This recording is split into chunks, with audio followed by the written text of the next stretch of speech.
She thought she was divorcing a monster. Turns out he had hired one. The Gail Mosby case is a twisted tale of betrayal, murder, and a hitman hiding in plain sight. If this story shocks you, like, comment, and subscribe. We're just getting started. Part 1. A Quiet Life, a Violent End. Gail Mosby lived a life of quiet strength. Born in 1952 in Natchez, Mississippi, she was raised in a devout Catholic household alongside 2 younger sisters.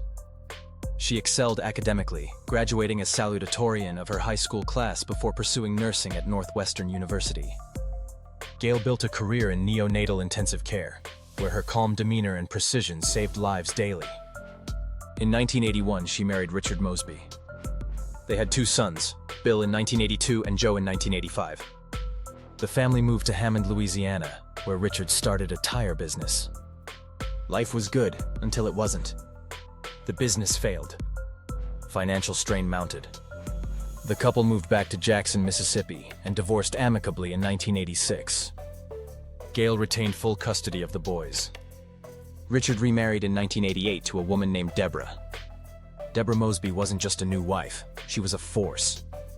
Described by Gail's family as controlling and resentful, Deborah reportedly hated any reminder of Richard's previous life. She had 2 children from a prior marriage, one of whom died in infancy. She and Richard had a daughter together, Sarah. But according to Joe and Bill, Deborah treated them as second-class citizens in their father's home.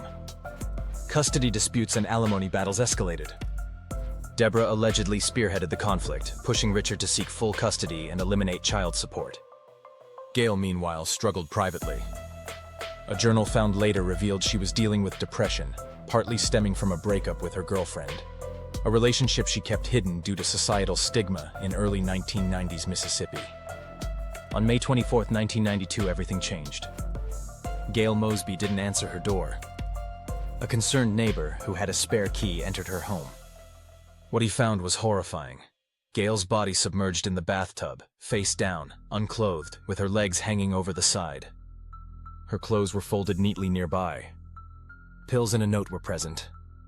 It looked like suicide, but something felt off. Charlie Smith, a seasoned CSI with the Jackson Police Department, was immediately suspicious. "Your body's not going to let you kill yourself drowning in shallow water," he later said. The water level was low. Blood tinged the water. A small bruise marked Gail's ankle. An abrasion was visible on her nose. The scene was too neat, too deliberate. The coroner ruled it an accidental suicide. But Smith and other detectives weren't convinced. They noted the broken glass from a framed photo, the absence of signs of seizure or unconsciousness, and the odd positioning of Gail's body. Her legs were draped over the tub's edge, keeping her head submerged.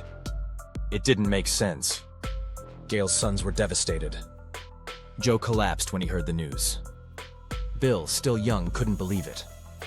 "To have someone tell me that my mom committed suicide was just the most absurd thing that I could think of," he said. The case stalled.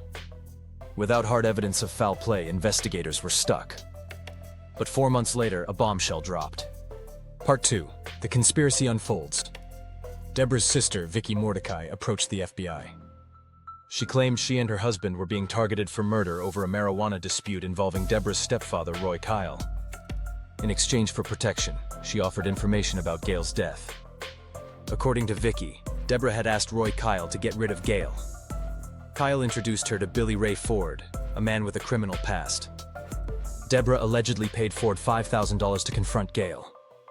Ford's story shifted over time, but he eventually admitted to being involved. Ford claimed Deborah wanted Gail dead to stop child support and claimed Social Security benefits for the children. He described a meeting where Deborah handed him cash and instructed him to make it look like suicide. Ford said he entered Gail's home, confronted her, and forced her into the bathtub. He held her down until she stopped moving. Investigators were stunned. The details matched the crime scene. The shallow water, the bruises, the staged setup. It was no longer a mystery, it was murder. Deborah Mosby was arrested and charged with capital murder. Richard Mosby and Billy Ray Ford were also implicated, though their roles were murkier. Ford's testimony was key, but it was inconsistent. At times, he claimed Richard was involved.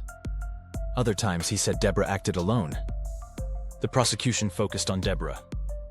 They argued she orchestrated the killing, staged the scene, and manipulated others to carry it out. Her motive was clear: eliminate Gail, gain custody, and secure financial benefits.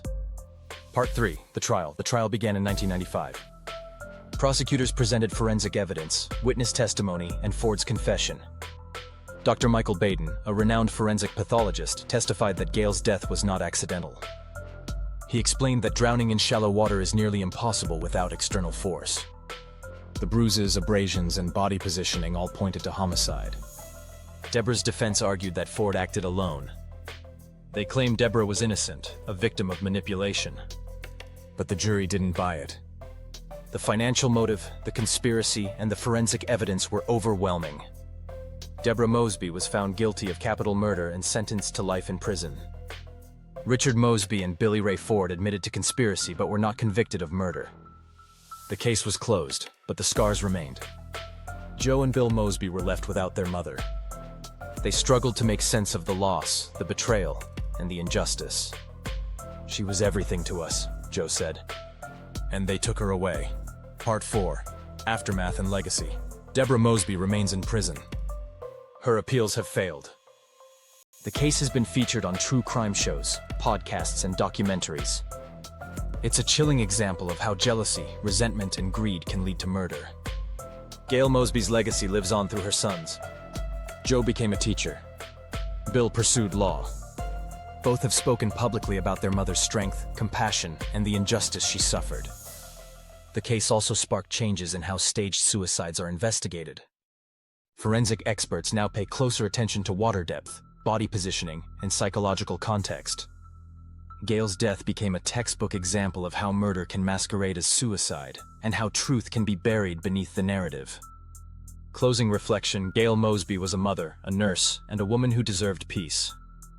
Her death was not a tragic accident. It was a calculated execution. Deborah Mosby wanted everything: custody, money, control, and she was willing to kill for it. This is the story of a woman erased by conspiracy. A crime hidden behind folded clothes and a forged note. And a truth that refused to stay buried. Because beneath the narrative lies the motive.